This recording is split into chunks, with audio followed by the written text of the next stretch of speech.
ఇప్పటి వరకు కూడా అన్ని పార్టీలు, ఈ రాష్ట్రంలో ఉన్నటువంటి అన్ని పార్టీలు కూడా, అధికారంలో ఉన్న పార్టీలు, ఇప్పుడు అధికారం కోల్పోయిన పార్టీలు, ఇవన్నీ కూడా మాదిగలను మోసం చేసినాయి 100%.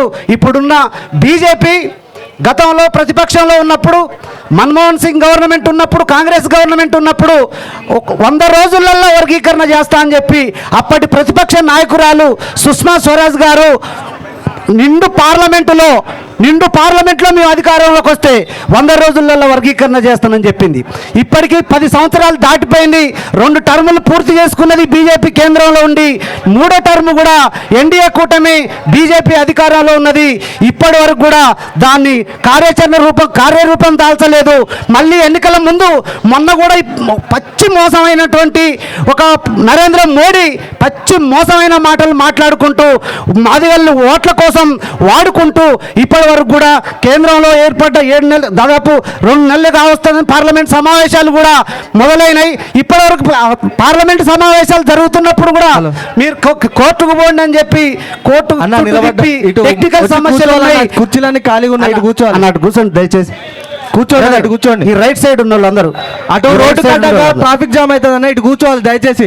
కుర్చీలన్నీ ఖాళీ కనబడుతున్నాయి. బహిరంగంగా మాదిగల మద్దతు తీసుకొని ఇప్పుడు ఎన్డీఏ గవర్నమెంట్లో నరేంద్ర మోడీ ప్రభుత్వం కేంద్రంలో ఏర్పడ్డది.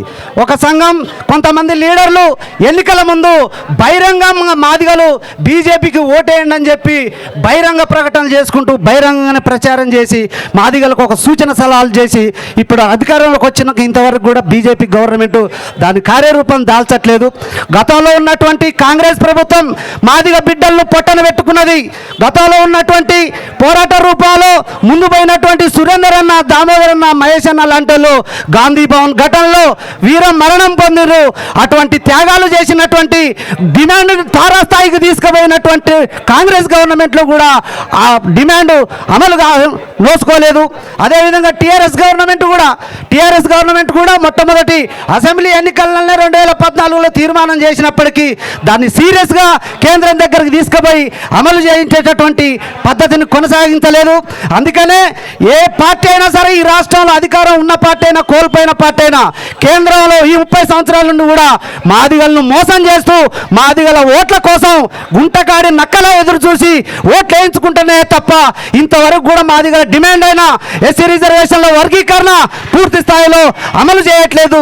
దీనికి నిరసనగానే ఈరోజు సీనన్న సభలు పెట్టుడు, సమావేశాలు పెట్టుడు కాదు, 30 ఏళ్ళ ఉద్యమం నిర్మాణంలో 30 ఏళ్ళ ఆవిర్భవించినా సరే మనం సాధించుకోనందుకు నిరసన దీక్ష చేద్దాం, దీన్ని మనం సంబరాలు చేసుకోవద్దని చెప్పి నిరసన దీక్షకు పిలుపునియటం జరిగింది. ఈ దీక్షకు వచ్చినటువంటి మీ అందరూ కూడా రాబోయే రోజుల్లో ఈ 30 సంవత్సరాల ఉద్యమ త్యాగాల స్ఫూర్తిని మనసులో పెట్టుకొని, బ్రదర్ మీరు అందరు కొంచెం వెనక్కివ్వండి, మనసులో పెట్టుకొని ఖచ్చితంగా ఉద్యమం బలాన్ని పెంచుకుంటూ, శక్తిని పెంచుకుంటూ, సీనన్న నాయకత్వంలో మరింత బలోపేతమై కేంద్ర రాష్ట్ర ప్రభుత్వాల మీద తిరుగుబాటు చేసి యుద్ధం ప్రకటిద్దామని చెప్పి ఈ సందర్భంగా నేను గుర్తు చేస్తూ మీ అందరి సెలవు తీసుకుంటున్నాను.